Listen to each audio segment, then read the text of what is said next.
حضرت ابو ذر رضی اللہ تعالیٰ عنہ فرماتے ہیں کہ ایک مرتبہ نبی کریم اکرم صلی اللہ علیہ وسلم سردی کے موسم میں باہر تشریف لائے اور پتے درختوں پر سے گر رہے تھے۔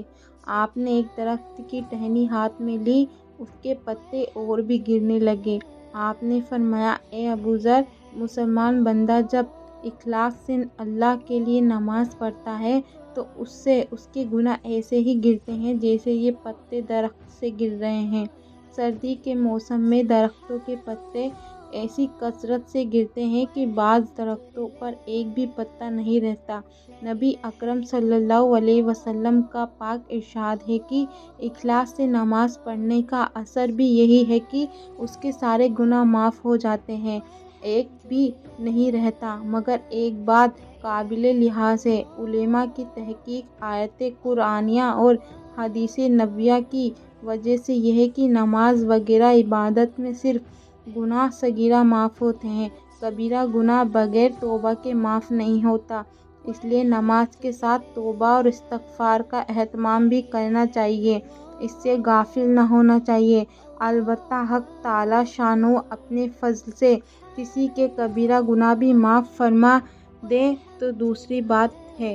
ابو عثمان کہتے ہیں کہ میں حضرت سلمان رضی اللہ کے ساتھ ایک درخت کے نیچے تھا۔ انہوں نے اس درخت کی ایک خشک ٹہنی پکڑ کر اس کو حرکت دی جس سے اس کے پتے گر گئے۔ پھر مجھ سے کہنے لگے کہ ابو عثمان، تم نے مجھ سے یہ نہ پوچھا کہ میں نے یہ کیوں کیا؟ میں نے کہہ بتا دیا کیوں کیا۔ انہوں نے کہا کہ میں ایک دفعہ نبی اکرم صلی اللہ علیہ وسلم کے ساتھ ایک درخت کے نیچے تھا، آپ نے بھی درخت کی ایک خشک ٹہنی پکڑ کر اسی طرح کیا تھا جس سے اس ٹہنی کے پتے جھڑ گئے تھے۔ پھر حضور صلی اللہ علیہ وسلم نے ارشاد فرمایا تھا کہ سلمان پوچھتے نہیں کہ میں نے اس طرح کیوں کیا؟ میں نے عرض کیا کہ بتا دیجیے کیوں کیا؟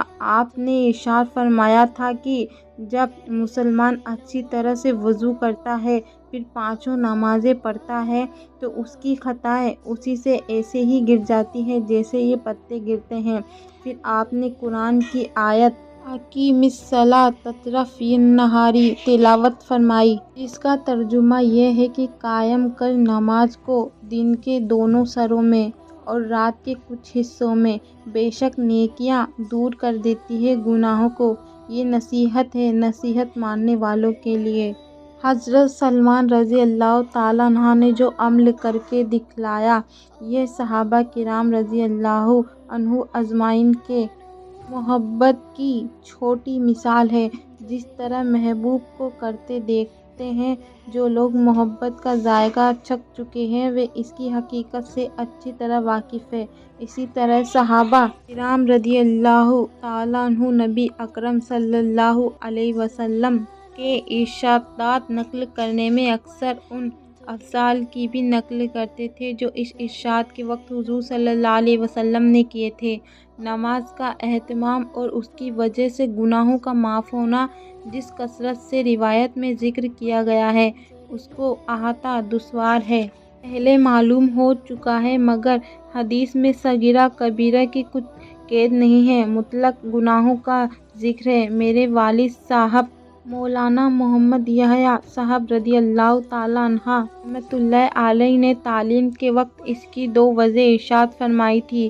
ایک یہ کہ مسلمان کی شان سے یہ بعید ہے کہ اس کے ذمے کوئی کبیرہ ہو۔ اولاً تو اس کے گناہ کبیرہ کا ثابت ہونا ہی مشکل ہے، اور اگر ہو بھی گیا ہو تو بغیر توبہ کے اس کو چین آنا مشکل ہے۔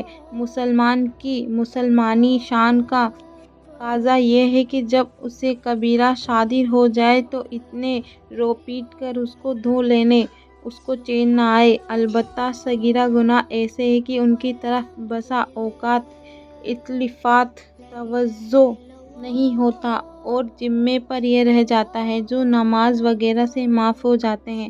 دوسری وجہ یہ ہے کہ جو شخص اخلاص سے نماز پڑھے گا اور آداب و مستحبات کی رعایت رکھے گا، وہ خود ہی نہ معلوم کتنی مرتبہ توبہ استغفار کرے گا اور نماز میں احتیاط کی آخری دعا اللہم انی ظلمت نفسی، آخر تک میں تو توبہ و استغفار خود ہی موجود ہے۔